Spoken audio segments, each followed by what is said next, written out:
Muy bien, pues al parecer ya la conexión de nuestros espectadores se terminó por estabilizar. Vamos a dar inicio a este webinar, que es parte de la serie de webinars de arquitectura y ciudad del Departamento de Arquitectura e Interiores de CEDIM. Y pues quiero agradecer mucho la presencia de Carlos. También gracias por aceptar nuestra invitación. Y pues Ignacio, quien nos ha apoyado durante todos estos webinars. Y pues Ignacio, te cedo la palabra. Muchas gracias. Muchas gracias, Jessica. Muchas gracias, Carlos. Bienvenidos a todas las personas conectadas. Pues tengo el honor de presentarles a Carlos Guerra, con quien he tenido la oportunidad de trabajar en algún par de proyectos. Es una persona a quien admiro mucho y tiene un gran conocimiento sobre el tema. Nos acompaña Carlos desde Frankfurt. Carlos, buenas noches. Buenas noches. Y antes de pasar a su semblanza, quisiera recordarles que espacio para que puedan hacer preguntas. Las estaremos recibiendo ya sea vía chat o vía el símbolo de Q&A. Entonces, pues bueno, inicio con la semblanza de Carlos. Es arquitecto y urbanista.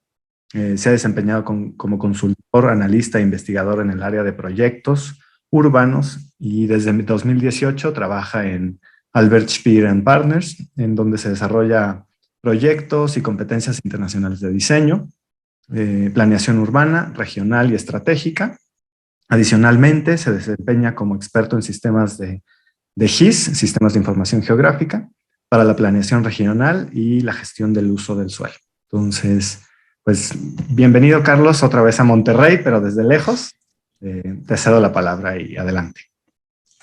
Muchas gracias, Ignacio. Muchas gracias, Jessica y al CEDIM por esta invitación.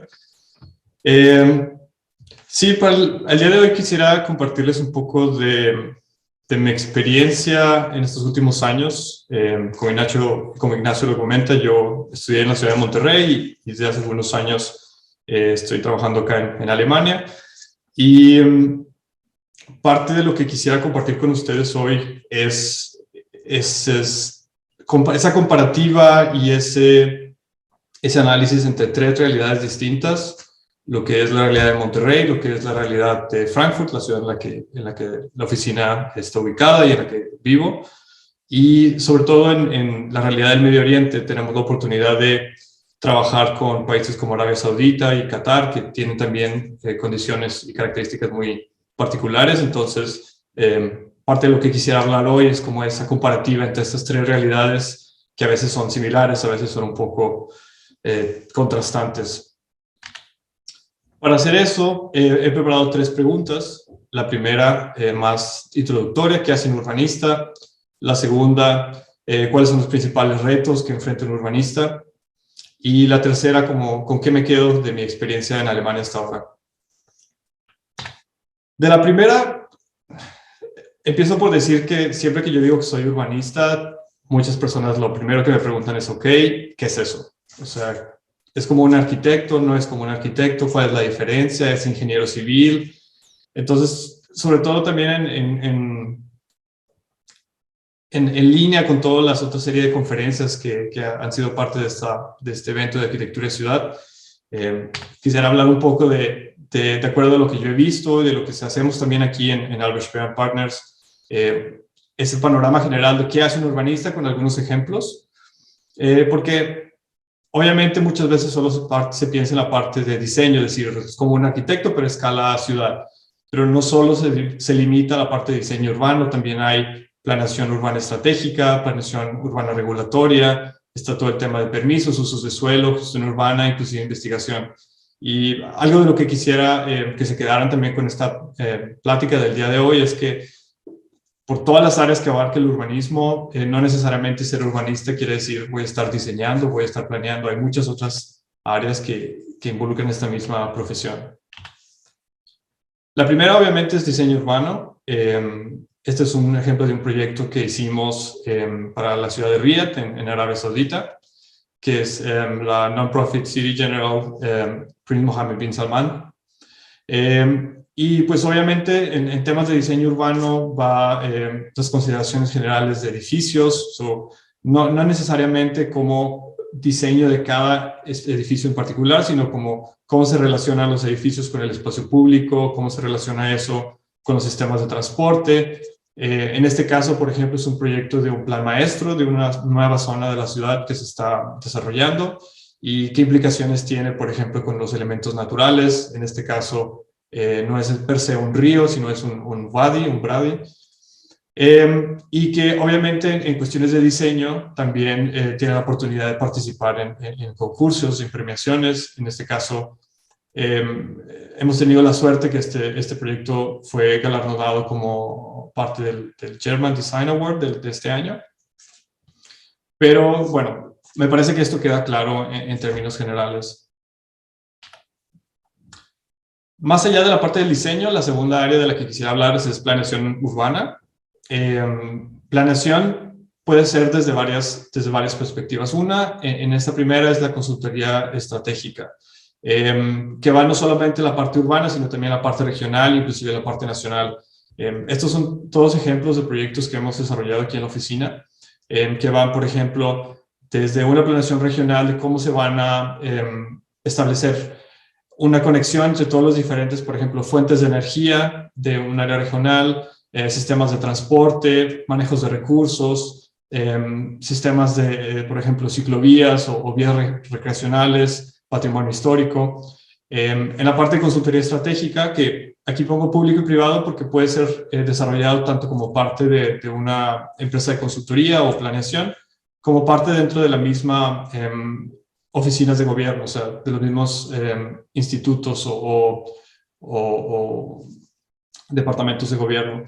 Otro tipo de proyectos puede ser, por ejemplo, también particularmente relacionado a eventos. Aquí en la oficina hemos participado en varias de las candidaturas para eventos deportivos.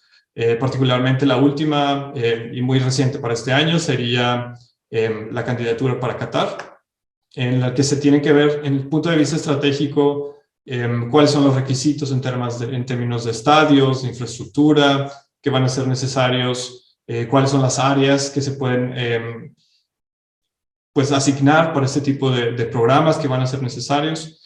Y también la parte de consultoría estratégica involucra otro tipo de proyectos. En el mismo Qatar, hace un par de años, tuvimos la oportunidad de generar el Plan Maestro Nacional de Instalaciones Públicas, Recreativas y Deportivas. Entonces es como un plan nacional del deporte hasta cierto punto, en el que desde el punto de vista de las instalaciones y del programa se analiza, por ejemplo, cuáles son los deportes que se están efectuando o que están llevando a cabo en un país, cuáles son los que faltan, qué tipo de instalaciones son necesarias para poder introducir este nuevo tipo de deportes, etc.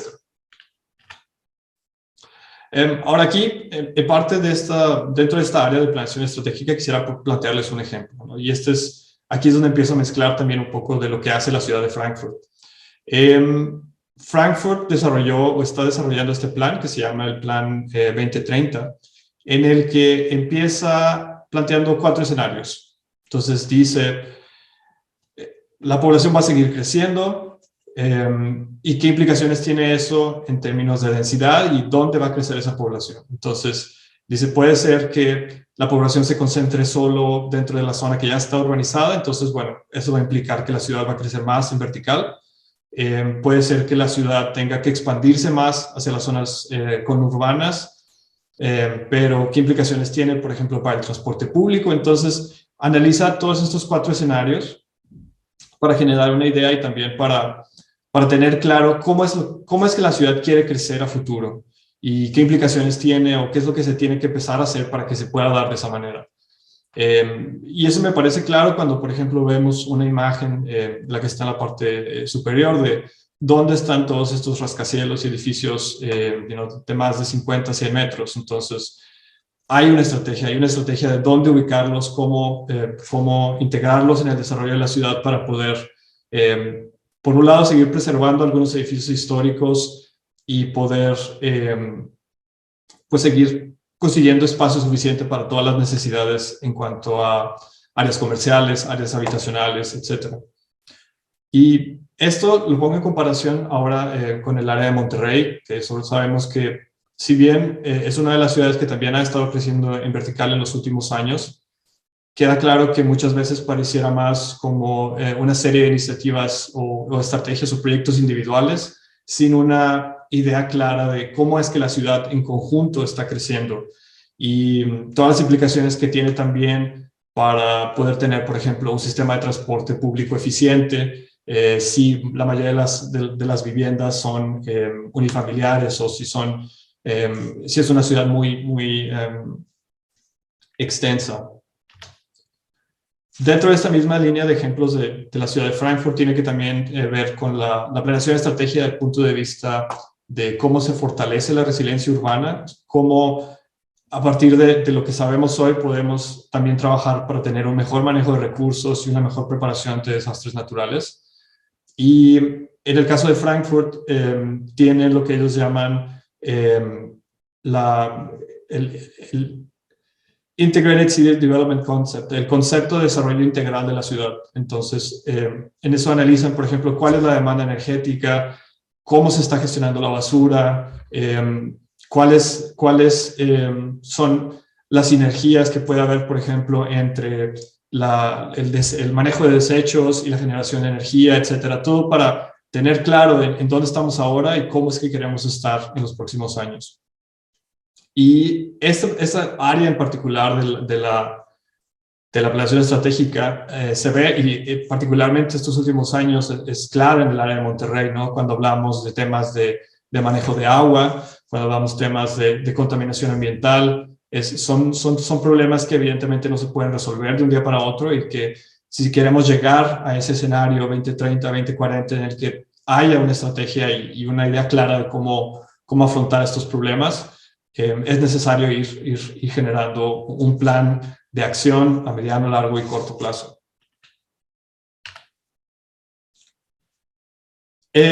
Otro ejemplo, también dentro de esta área de este tema de planeación estratégica, es la atracción de talento. Muchas veces, ya cuando una ciudad, sobre todo en las ciudades más, las capitales del mundo que le llaman, que compiten por talento y por inversiones no solo a nivel nacional, sino también a nivel internacional, está la cuestión de, más allá de los recursos, más allá de la resiliencia, también cómo es que una ciudad se convierte en atractiva y cómo es que una ciudad se convierte en una fuente de innovación, de creatividad, cómo a través de la planeación se puede mejorar la calidad de vida de las personas, más allá de si hay suficientes apartamentos o más allá de si hay suficientes oficinas, qué tipo de espacios públicos, qué tipo de oportunidades de convivencia es que ofrece una ciudad. Todo esto entra dentro de la parte de planeación estratégica. La siguiente área de la que quisiera hablarles hoy es la planeación urbana. Entonces, esta desde el punto de vista de la consultoría regulatoria. Entonces, todos estamos familiarizados con los permisos de construcción y la realidad es que cuando se solicita un permiso de construcción hay un reglamento de construcción, hay un reglamento de usos de suelo y en muchas ocasiones cuando para proyectos específicos no es necesario tener cierto nivel o ciertas características o atributos que sean definidos mucho más a detalle, es posible generar también otro tipo de reglamentos o de guías de desarrollo que pueden abarcar no solo la parte de edificios, es decir, cuántos pisos, cómo es la orientación de los edificios en relación a la calle, con el espacio público, pero también códigos de diseño urbano que puedan indicar o dar una guía de cómo es que se pueden trabajar, por ejemplo, los conceptos ahora también implementados mucho en Monterrey, como las calles completas y mejorar el espacio público. Entonces, todo eso, hay alguien que trabaja en analizar y en definir esas guías o reglamentos o códigos de construcción y nuevamente puede ser tanto como una especie de consultoría desde el sector público o como una directriz desde parte del sector privado. La siguiente también es clara en el caso de proyectos de planes maestros o para zonas mayores que tienen que ser redesarrolladas y quizás subdivididas de cierta manera. Particularmente aquí en el caso de Alemania, se generan también estos planes de zonificación y cambios en el uso de suelo, en el que se tiene que especificar cuáles son los, digamos, la capacidad máxima de construcción que puede permitirse en cierto lote, cómo se va a relacionar con otros lotes, con espacios públicos, con áreas que en el futuro podrán tener, por ejemplo, una conexión con transporte público, etc. Entonces, todo eso, al final se generan planos, quizás en esta área es un poco más técnico, pero que terminan no per se diseñando los edificios, pero generando las bases para que después los arquitectos puedan tener una guía clara de cómo desarrollar específicamente un edificio en mejor conexión o colaboración, digamos, con el resto de los lotes. Otra de las últimas partes es la gestión urbana, coordinación y mantenimiento de sistemas, que pueden ser sistemas tanto como el transporte público, sistemas de infraestructura, sistemas de servicios públicos. Y aquí no se trata solamente de la planeación, es decir, no solamente se trata de por dónde tiene que ir cierta línea de metro, sino después cómo va a estar operando, cómo el servicio puede mejorar, cómo se puede integrar el servicio con otros medios de transporte. Y aquí, por ejemplo, en las fotografías vemos una de las nuevas estaciones mixtas de la ciudad de Frankfurt, en donde más allá de la comodidad del mobiliario urbano y de la inclusión de ciertos elementos verdes, está, por ejemplo, el hecho de esta pantalla en el que tú puedes ver cuáles son los medios de transporte que conectan con esa específica parada, en cuántos minutos pasan, qué otro tipo de servicios tienes en la proximidad, en temas de autos compartidos, servicios de taxis, de scooters, de bicicletas. Entonces, y todo eso con un mapa, con información en tiempo real. Entonces, ¿cómo es posible no solo ofrecer un servicio, sino también mejorarlo y permitir que sistemas se mantengan y sigan mejorando de una mejor manera? Y quizás una área que no es tan conocida, por lo menos desde el punto de vista profesional, sino es la investigación urbana. Entonces, yo he tenido la oportunidad, por ejemplo, de trabajar en un proyecto de investigación aplicada, que termina siendo una especie de consultoría a través en colaboración con institutos de investigación o universidades.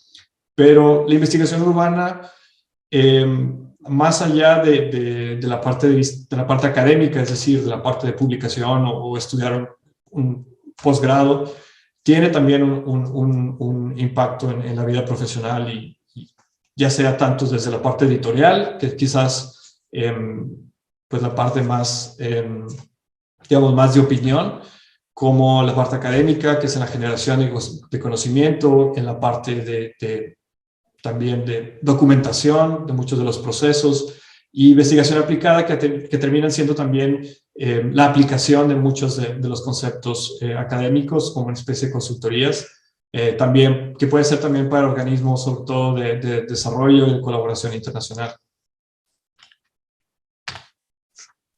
Bueno, ya que hemos dado como un panorama general de cuáles pudieran ser todas las diferentes áreas que involucran el trabajo de un urbanista, me gustaría hablar de cuáles son los principales retos que enfrenta un urbanista. Y yo creo que me atrevería a decir que más allá de ser retos específicos que pasan solo en Monterrey, en Frankfurt, en Medio Oriente, son retos generales que los urbanistas tienen que sobreponer. Para eso es importante entender el proceso. Entonces, quise desarrollar este diagrama. Yo sé que es simple, pero para entender en términos generales cómo es que se desarrolla un proyecto de urbanismo, por lo menos el tipo de proyectos que tienen que ver con la planeación estratégica y diseño urbano. Muchas de las ocasiones empiezo con una solicitud del cliente para desarrollar una oferta preliminar, que es el tender. Después de la negociación, en la firma de contratos se establecen una serie de tareas, entregables, formatos, escalas, que estructuran el proyecto, que en términos generales se podría dividir en 4. Una que es un informe inicial para poder como explicar cuál va a ser la metodología que se va a utilizar, cuál es la información que es necesaria obtener, qué es el tipo de análisis o cuál es el tipo de propuestas que piensan desarrollarse, para después pasar a la parte de recolección de datos. Datos de todo tipo, muchas veces no es solo recolección, sino es generación también de información. Posteriormente se pasa al análisis y finalmente es el desarrollo de la propuesta. Y en la mayoría de los casos, como se podrán imaginar, este proceso tampoco es tan lineal, sobre todo en el tema de recolección de datos. Es un trabajo constante entre seguir recolectando datos, seguir analizando y muchas veces paralelo a eso estar trabajando en el desarrollo de la propuesta. Bien, dentro de los retos, sobre todo en la mayoría de los proyectos que involucran el sector público, uno de los principales son los cambios en la agenda pública, en la voluntad política o en la estructura administrativa. Muchas veces, sobre todo cuando se recibe un proyecto del sector público, hay cierta necesidad o cierto interés de generar cierta propuesta, pero obviamente está en la mayoría de los casos atado a ciertos procesos o periodos administrativos. Entonces, esto es también muy común en América Latina. Cambia una administración y muchas veces los proyectos no tienen esa misma continuidad. En el caso específico de este proyecto que les estoy mostrando, en la imagen superior es como está en la actualidad. Este es uno de los bulevares principales nuevos que se está desarrollando en la ciudad de Riyadh. Y el cliente se acercó con nosotros para que le ayudáramos a desarrollar una estrategia para pasar, digamos, de la imagen superior a la imagen inferior. Convertir una especie de corredor que sería una mezcla entre Paseo de la Reforma y Champs-Élysées, en pocas palabras.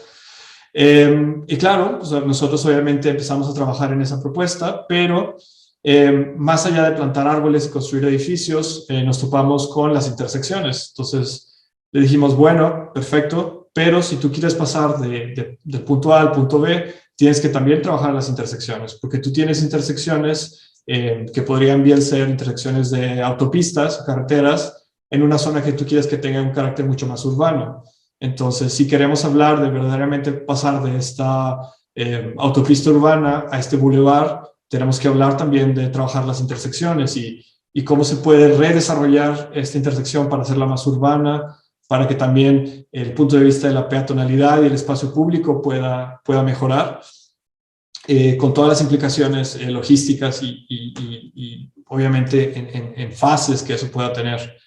Pero bueno, muchas veces el cliente quiere una cosa sin darse cuenta que todas las implicaciones que esa cosa puede tener y que también esa voluntad puede cambiar. Entonces quizás para él lo más importante era solo tener un boulevard más arbolado sin necesariamente conseguir todo lo demás. Entonces ahí es donde entra un poco ese proceso de negociación. Y particularmente en el caso de Monterrey, cuando hablamos de una agenda pública y una voluntad política, también queda claro que mientras ciertas obras quizás no parecieran ser o no parecían haber sido una prioridad para ciertas administraciones, con un cambio de administración el panorama cambia completamente. Entonces ya en lugar de hablar de una línea de metro, hablamos de 2 líneas de metro simultáneas. Entonces todo eso son factores que terminan influyendo en nuestra profesión. Pasando al siguiente punto, que tiene que ver con la fase 2, que hablábamos de recolección de datos, y quizás uno de los retos más significativos es la falta de información, la información que está desactualizada, y muchas veces la resistencia a compartir información. Entonces, no necesito explicar mucho sobre esto, pero solo como un ejemplo, para un proyecto que hemos estado trabajando en Qatar, era muy importante para nosotros recibir toda la información relacionada a los hábitats naturales que existen en el país. Y recibimos una base de datos del plan de manejo de costa, donde nos decían, bueno, en esta zona en particular podemos ver toda esta zona de manglares y corales, arrecifes de corales. Y bueno, obviamente para nosotros es siempre un punto de partida la información que el cliente nos comparte, pero tenemos que ser también bastante críticos en el valor y en la veracidad de esa información. Entonces, cuando se observa con las imágenes satelitales del 2010, claro, en ese momento en el que se recolectó la información, ahí había una serie de manglares, pero cuando se compara con la actualidad, es decir, las últimas imágenes satelitales, fue justo en ese punto en el que decidieron construir la nueva marina o el nuevo puerto comercial. Entonces, todos esos elementos es lo que nos hace a nosotros plantear la pregunta, o sea, ¿qué tan útil es este tipo de información? ¿Cuál es el último estado de la información que nos fue proporcionada? ¿Y qué tipo de información nosotros podemos generar? ¿Y qué tipo de información es necesario que el cliente mismo haga un estudio mucho más a profundidad para tener una mejor claridad en cuanto a la situación real de ciertos estados de información? El último punto en cuanto a la resistencia a compartir, también hemos tenido la experiencia que trabajando para el sector público muchas veces o en muchas ocasiones la relación entre distintos departamentos, entre distintos ministerios no es la mejor. Del punto de vista que hay pues, competencia profesional o sea, competencia entre distintos departamentos o también una especie como de lucha de poder interna para ver qué departamento tiene la última palabra en ciertos temas. Entonces, es también un escenario en el que, por más que uno solicite la información, con el apoyo del cliente, muchas veces otros actores gubernamentales no están tan dispuestos a proporcionar esa información. El siguiente reto tiene que ver con la opinión pública y los sistemas de participación ciudadana diferentes. Cuando uno se involucra en otras ciudades, en otros sistemas de gobierno y de planeación, queda claro que cada uno, más allá del tipo de gobierno que tenga, tiene sistemas de participación ciudadana diferentes. En relación al tipo de gobierno que tenga, me refiero simplemente, o sea, de punto de partida, así es un gobierno democrático, si es una monarquía, porque todavía, particularmente en el caso del Medio Oriente, hay muchos gobiernos que tienen esa estructura de gobierno. ¿Y cuál es el grado de participación pública que cierto sistema de gobierno permite? Esto en relación particularmente en temas que tienen que ver con espacio público y que tengan una interacción mucho más inmediata con los ciudadanos, que obviamente tiene una serie de preferencias y una serie de opiniones. Es importante considerar eso dentro de los procesos de planeación. En el caso particular de Frankfurt, aquí el ejemplo que les muestro es dentro de este concepto integral de desarrollo de la ciudad 2030. Se presentaron esos 4 escenarios que hablaba anteriormente, es decir, la ciudad puede crecer de estas 4 distintas maneras. ¿Cuál es la que como ciudadanos, como ciudad, creemos que es la que pasa y qué implicaciones tiene? Entonces no fue solo un proceso de escuchar las opiniones de los ciudadanos, sino de también compartir desde el punto de vista técnico. Si no permitimos que haya más edificios verticales, pues va a tener que haber una mayor inversión en transporte público y quizás entre más densas sean las ciudades, tienen que haber también ciertas regulaciones para el estacionamiento dentro de la zona o para el tránsito dentro de la zona central de la ciudad. Entonces, todo eso se presentó a los ciudadanos en una serie de foros y inclusive en plataformas web en los cuales los mismos ciudadanos podían poner sus comentarios, cuáles son los puntos que ellos encuentren conflictivos y cuáles son las áreas que ellos pudieran mejorar. Entonces, a final de cuentas, también desde el punto de vista técnico y profesional, los expertos, los planeadores tienen parte de esa labor de convencimiento y de explicar hasta cierto punto por qué es que ellos están proponiendo o por qué ellos sugerían ciertos escenarios en comparación con otros.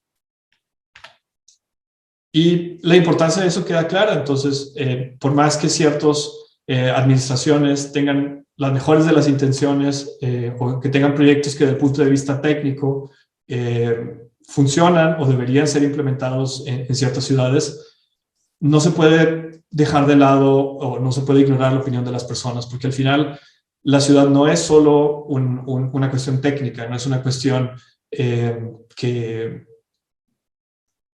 tan blanca y negra. Hay toda esta escala de grises y obviamente siempre la opinión pública y sobre todo desde el punto de vista de los usuarios finales, la opinión pública de los ciudadanos es muy importante.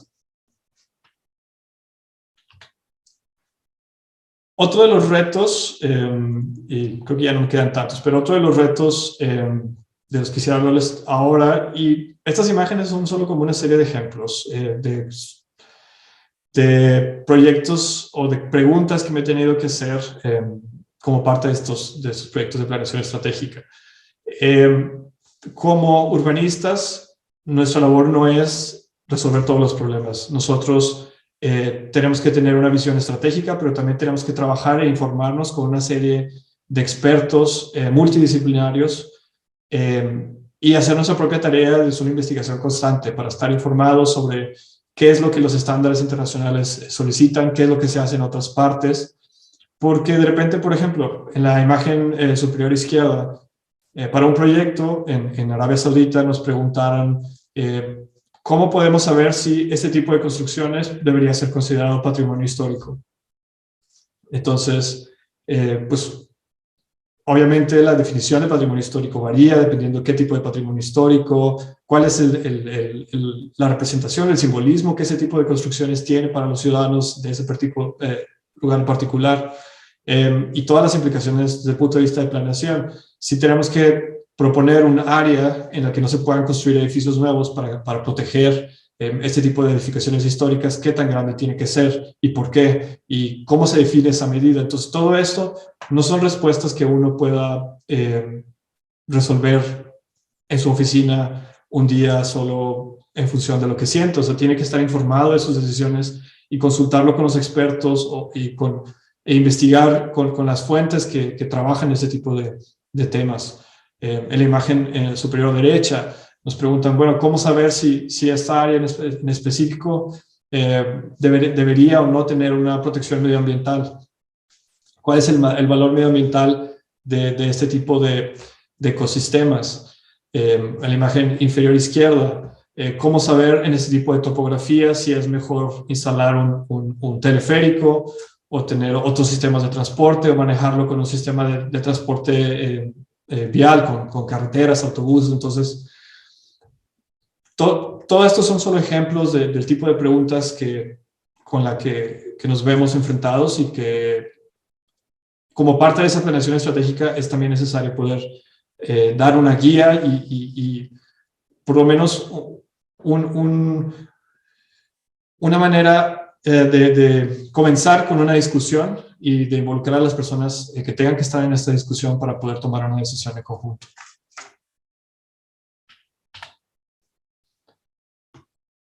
Otro de los retos que me gustaría hablar con ustedes hoy es, lo mencioné un poco antes, son que trabajamos con sistemas diferentes. Entonces, generar un plan estratégico en Arabia Saudita es diferente de generarlo en Frankfurt, es diferente de generarlo en México, en Monterrey. No tanto porque sean contextos diferentes desde el punto de vista cultural o desde el punto de vista geográfico, sino por el punto de vista legal. Entonces, cada una de estas ciudades tiene sus propias regulaciones, tiene sus propios sistemas de planeación que permiten o que obstaculizan cierto tipo de desarrollos. Para ponerles un ejemplo, y si ven la imagen superior, hay algo que sobresale mucho sobre esa imagen. Entonces, yo sé que anteriormente les dije que Frankfurt tenía una estructura o una estrategia muy clara de dónde permitía o no sus edificios verticales. Pero ese edificio que ven ahí es el nuevo edificio del Banco Central Europeo. Entonces, cuando Frankfurt obtiene la sede del Banco Central Europeo, una de las principales cuestiones era el tema de la seguridad. Entonces,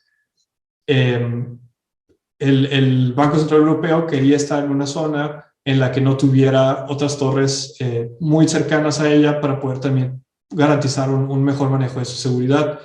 Pero pues eso estaba en contraposición a lo que el plan de Frankfurt había establecido. Entonces, particularmente lo que tiene el sistema de planeación de Frankfurt es que dentro de la manera en que genera y emite los permisos, hay la posibilidad de tener cierto grado de flexibilidad para proponer negociaciones. Entonces, la ciudad dijo, bueno, veamos cómo es que podemos ver la manera de que ambas partes puedan verse beneficiadas. Y al final, parte de esa negociación incluyó que el Banco Central Europeo desarrollara este nuevo parque, que se ve en la imagen inferior izquierda. Siendo toda esta zona una antigua zona de un puerto industrial, ahora es un espacio público que tiene no solo canchas, sino también áreas verdes, que, sabes, en dirección directa al río, con este andador. Y otro de los factores clave de esta negociación es, en la imagen de la derecha se ve, el edificio en el que el Banco Central Europeo está ubicado es una antigua central de abastos que tenía, digamos, que era hasta cierto punto un patrimonio de arquitectura moderna de la ciudad, pero que había estado abandonado. Entonces la ciudad dijo, bueno, te permito que lo construyas, pero tienes que restaurar e integrar este edificio patrimonio histórico dentro de tu proyecto.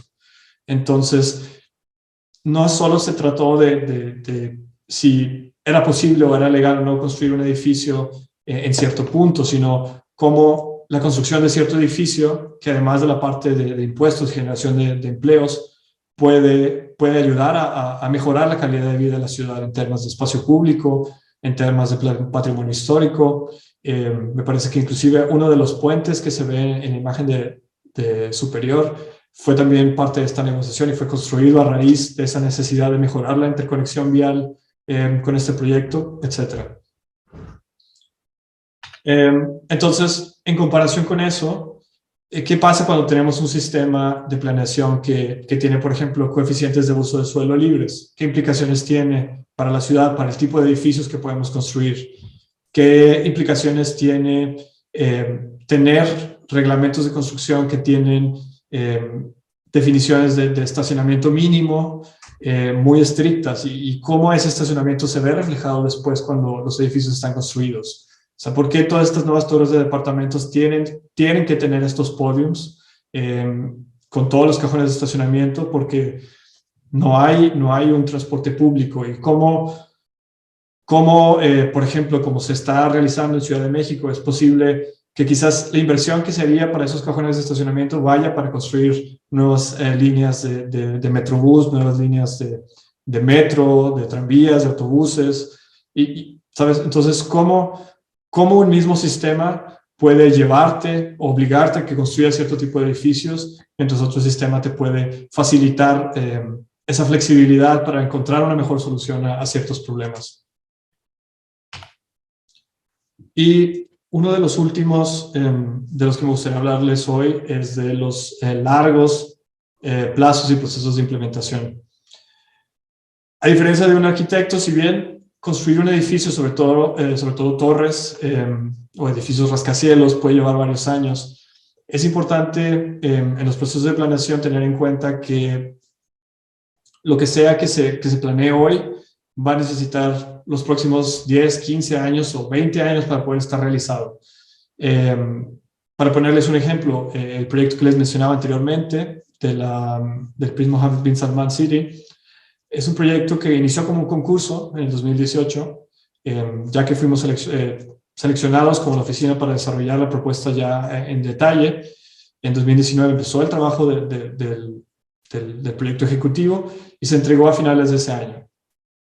Entonces, solo del 2019 a la fecha ha habido por lo menos 3 revisiones de ese proyecto, porque dentro del plan maestro hay nuevas necesidades, hay nuevos intereses del cliente, y si bien dentro de todo, o sea, los procesos de planeación y desarrollo en contextos como Medio Oriente son bastante acelerados, entonces se podría decir que estamos prácticamente planeando y construyendo al mismo tiempo, porque a hoy, o sea, a lo que vemos ya en las últimas imágenes satelitales de Google Maps, empiezan ya a tomar forma, por lo menos el bulevar principal y algunos de los elementos, pero todo esto lo digo en el sentido de, uno, tener en cuenta que muchos de estos procesos van a tener que seguir actualizándose cada cierto tiempo para ir reflejando las necesidades del momento y para ir adaptándose a los cambios constantes en los que nos vemos afectados como tanto el cliente como nosotros como urbanistas, y que no hay esa como satisfacción inmediata de diseñar y construir y terminar un proyecto en un corto plazo. Necesita mucho más paciencia de cierto punto, o una mejor visión a largo plazo. Es decir, todo lo que se hace ahora tendrá sus efectos a largo plazo, pero no se verá reflejado inmediatamente. Para terminar, quisiera hablar un poco de con qué me quedo de mi experiencia en Alemania, y como ya les he hablado de muchos temas, quisiera enfocarme principalmente en 2 puntos. El primero es que no hay ciudad que no tenga problemas.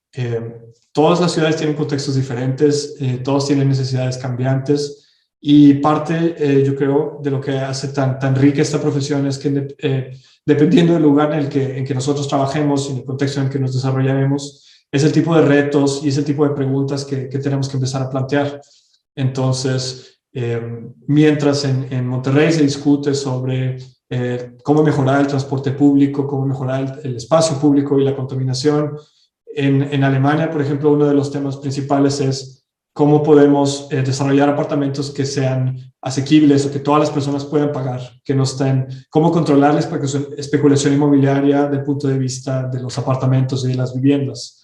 En la imagen de abajo, cómo cuando ya hemos desarrollado todo este sistema de parques y de espacios públicos que generan anillos verdes alrededor de las ciudades, cómo mantener esos elementos verdes, pero al mismo tiempo tener áreas suficientes para seguir creciendo y para seguir desarrollándonos como ciudad. Entonces, ¿dónde encontramos ese balance entre preservación ambiental y crecimiento?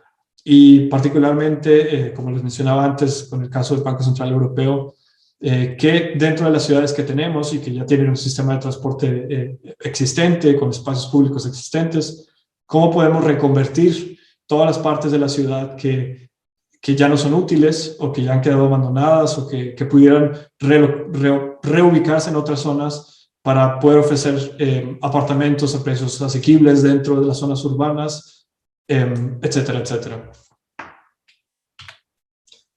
Y todo esto me lleva a este último punto, que tenemos que preguntarnos también como urbanistas cuál es nuestro verdadero propósito.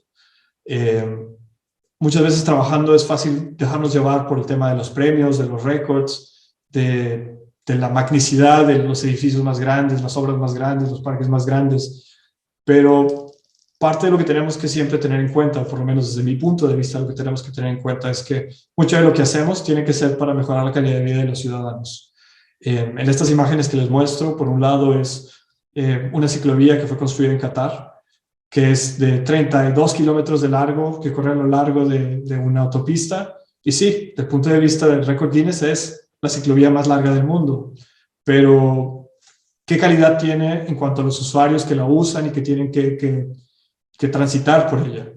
Y por otro lado, hace un par de años aquí en Frankfurt hubo estas protestas porque en esta plaza, que está cerca aquí de la oficina, la ciudad había decidido quitar la serie de bancas que había porque en las noches muchas personas se iban a dormir a las bancas. Entonces los vecinos de la zona, argumentando inseguridad, habían por un lado presionado a la ciudad para que quitara las bancas. Y esta foto que les muestro tiene la frase de una protesta que hubo de parte de otro grupo de ciudadanos y vecinos que preguntaban, bueno, si quitan las bancas, ¿en dónde se va a sentar mi abuelita cuando pase por esta plaza? Entonces, esa pregunta es la que quisiera que nosotros nos hiciéramos como urbanistas, como planeadores urbanos. ¿Cómo es que las personas están usando nuestra ciudad y cómo es que podríamos mejorar su calidad de vida con nuestro trabajo que hacemos día con día? Y por si tenían la duda, y en función a lo que hablaba de ciudades que hacen lo que tienen que hacer, las bancas para este año ya han regresado. Entonces, antes de terminar, les quisiera que nos quedáramos con esta frase que que alguna vez leí en el libro El amor de los tiempos de cólera de García Márquez. ¿Cómo será de noble esta ciudad? Decía que tenemos 400 años de estar tratando de acabar con ella y todavía no lo logramos. Entonces, muchas de nuestras ciudades son muy nobles y por más que por mucho tiempo las hemos dejado en el olvido, todavía tenemos mucho por hacer por ellas. Entonces, es lo que yo los invito a hoy, que hagamos lo que tengamos que hacer para no estar dependiendo de la nobleza de las ciudades. Muchas gracias. Muchísimas gracias, Carlos, por esta excelente reflexión sobre las ciudades, sobre los retos que tenemos y lo que podemos hacer desde nuestras profesiones. Como les comentaba al público, está abierto el chat para preguntas y respuestas, al igual que el símbolo de Q&A. De hecho, nos acaba de llegar la primera pregunta de Luis, que comenta lo siguiente. ¿Cuál sería tu primer paso para empezar a rehabilitar y mejorar la calidad de vida en Monterrey? Buena pregunta. El tema particular en Monterrey, yo diría que en el estado en el que estamos ahora es una serie de elementos que se relacionan entre sí. Entonces, por un lado, es necesario que la ciudad sea un poco más compacta para que sistemas como el transporte público puedan ser mucho más eficientes, pero al mismo tiempo, muchas de las necesidades más básicas empiezan por cómo las personas usan el espacio. Entonces, desde mi punto de vista, muchas de las iniciativas que por ejemplo, el municipio de San Pedro está desarrollando en temas de calles completas, de espacios públicos, de parques, es un muy buen primer punto, porque uno de los retos para cambiar, digamos, la manera de ver las ciudades es cómo las personas se relacionan con la ciudad. Entonces, si solo tenemos una relación con la ciudad a través del auto, es muy difícil poder ir más allá de las avenidas, de los estacionamientos, de los carriles. Entonces, la manera en que la ciudad nos permita relacionarnos con ella de otras maneras, con espacios públicos, en relación con la naturaleza, con áreas de convivencia, de recreación, dando otros medios de transporte posibles, no solo ciclovías, sino también mejorando el transporte público. Entonces, creo que para ciudades del tamaño de Monterrey, no es solo solucionar una cosa en específico, sino ir trabajando todos estos elementos de la mano. Y creo que de cierta manera la parte más construida, es decir, desde el punto de vista de las edificaciones, hay muchos también buenos proyectos que se están desarrollando. Entonces es solo cómo esos nuevos proyectos que se están desarrollando pueden conectarse de mejor manera con la ciudad, y cómo la ciudad puede también generar como este punto en común que por lo general es el espacio público, los puntos de encuentro, para que poco a poco las piezas vayan conectándose de una mejor manera. Muchas gracias, Carlos. Otra pregunta que es, ¿cómo podemos definir estos objetivos o visión de crecimiento a largo plazo en la ciudad con tantas cosas sucediendo al mismo tiempo? Pues yo creo que más que del punto de vista técnico, porque obviamente no hay una simple manera en la que no hay, digamos, una verdad absoluta de cómo es que Monterrey tenga que crecer a futuro. Me queda claro que particularmente en el área metropolitana de Monterrey no es solo una visión municipal, tiene que ser una visión metropolitana por la manera en la que todos los municipios están integrados entre sí. Y que esa visión metropolitana tiene que también tomar en cuenta la opinión de los ciudadanos, es decir, cómo los ciudadanos mismos ven la ciudad, qué es lo que les gustaría que fuera, y en función a eso tratar de encontrar soluciones desde el punto de vista técnico. Es decir, si como ciudad queremos encontrar una mejor manera de poder conectarnos o relacionarnos de una manera diferente, entonces Yo creo que por un lado está, digamos, la parte más de ciudad, de los ciudadanos, de cómo es que como ciudad quisiéramos vernos en un futuro.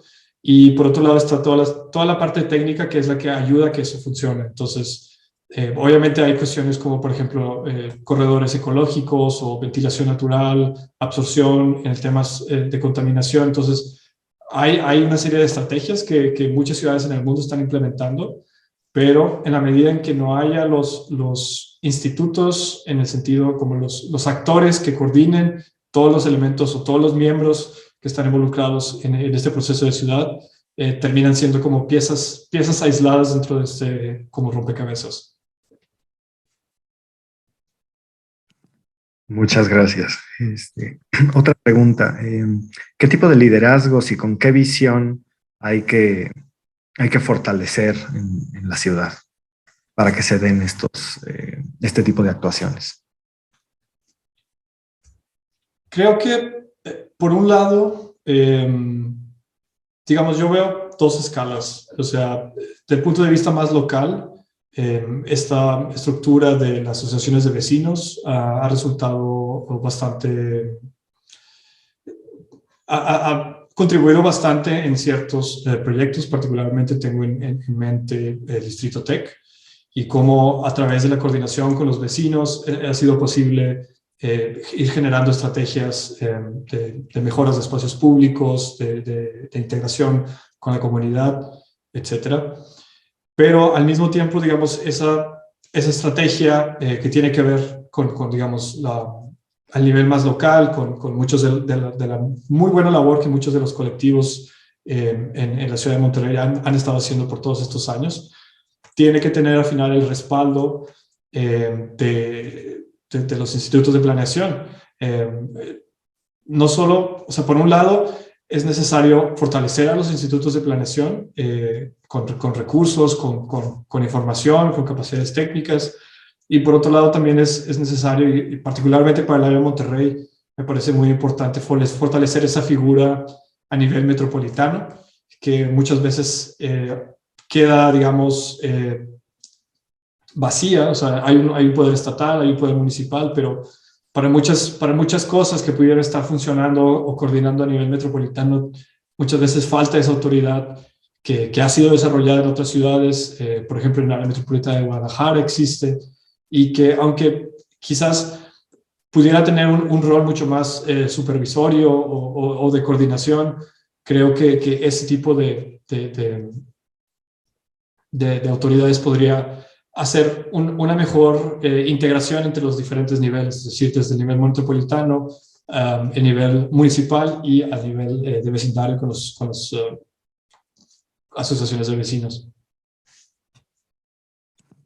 Gracias.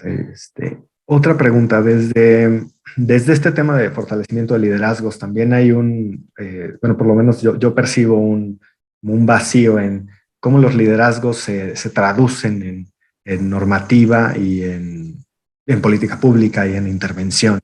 ¿Cuál creerías que es el camino para trabajar en estos ejes? Es un muy buen punto, porque por más que a nivel, por ejemplo, de distrito vengan muy buenas iniciativas, si a nivel municipal o a nivel estatal no haya una normativa, un reglamento que pueda permitir la implementación de todas estas nuevas ideas, al final termina todo quedando en buenas intenciones. Entonces, sí me parece importante. Por un lado, cuando yo hablo, por ejemplo, del fortalecimiento de los institutos, es un fortalecimiento, y que los institutos de planeación urbana, por ejemplo, jueguen un rol que va mucho más allá de la otorgación de permisos, sino que puedan tener el presupuesto y, digamos, el apoyo técnico para poder también empezar a trabajar en cuestiones de visión, en cuestiones de reglamentos necesarios, códigos de construcción. Y muchas veces, como lo mencionaba también al inicio de la charla, no todo tiene que estar en función al sector público. Hay muchos proyectos que podrían ser desarrollados en colaboración con las oficinas de urbanismo, con las oficinas de arquitectura, que tienen esa noción de de cómo es el mercado ya desde un punto de vista aplicado para, en función, digamos, teniendo una idea clara de ciudad, teniendo una idea de qué es lo que se quiere lograr y una muy buena comunicación con la ciudadanía en ese sentido. Al final de cuentas, como lo mencionaba también, tiene que ver con una cuestión de agenda pública y voluntad política. Entonces, ya que se tenga claro, desde el punto de vista técnico, cuáles son los instrumentos y mecanismos que se tienen que desarrollar, digamos, desde el punto de vista de ciudad, es importante también tener los mecanismos para poder llevar estas iniciativas a los organismos públicos correspondientes que puedan asegurarse de su implementación, es decir, de que sean convertidos en reglamentos o instrumentos que sean válidos desde el punto de vista legal. Muchas gracias. Y tenemos otra pregunta que partiendo de esta idea de formalizar una idea clara, una visión de ciudad, comentan, ¿qué ciudad hoy en día crees que está encaminada a ser el ejemplo de la ciudad mejor diseñada? Buena pregunta. Pues yo no creo que exista una ciudad. O sea, como comentaba, cada una de las ciudades tiene sus problemas diferentes. Entonces, por ejemplo, aquí en el caso de Frankfurt, uno de los principales temas que se discute es particularmente los edificios verticales, los rascacielos, pero porque es una de las pocas ciudades en Alemania que tiene ese tipo de construcciones.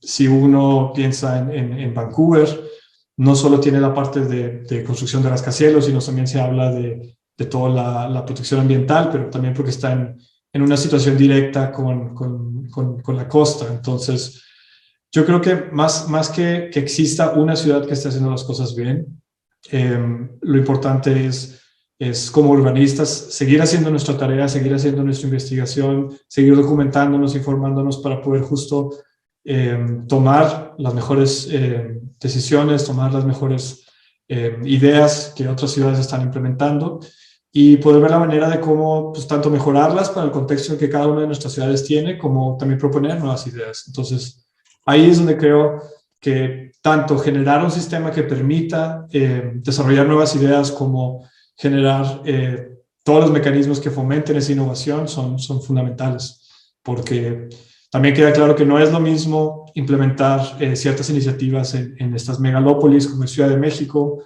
en ciudades medianas, digamos, para estándares latinoamericanos como es Monterrey, a ciudades más jóvenes o más compactas o menos pobladas como pudiera ser Mérida, Cancún, etc. Entonces, en función también del contexto natural, el contexto de escala de ciudades, también el tipo de problemas, el tipo de estrategias que cada ciudad tiene que implementar. Pues muchísimas gracias, Carlos, por estas respuestas, esta gran charla que nos ayuda sobre todo a hacernos más preguntas, ¿no? Y creo que eso es algo sumamente valioso de nuestra profesión. Entonces, pues agradecerte muchísimo tu tiempo, y la diferencia de horario que también pega y pues agradecer al CEDIM y a ti tu participación. Sí, muchísimas gracias por la invitación. Gracias. Muy bien, pues yo creo que vamos a dar por terminada esta sesión. Aquí nos dejaron un mensaje que la plática estuvo increíble y escuchar del tema. Muchas gracias, Carlos. Creo que a los participantes les gustó bastante escucharte. Muy bien, nos vemos en el próximo webinar. Muchísimas gracias. Gracias, hasta luego. Chao.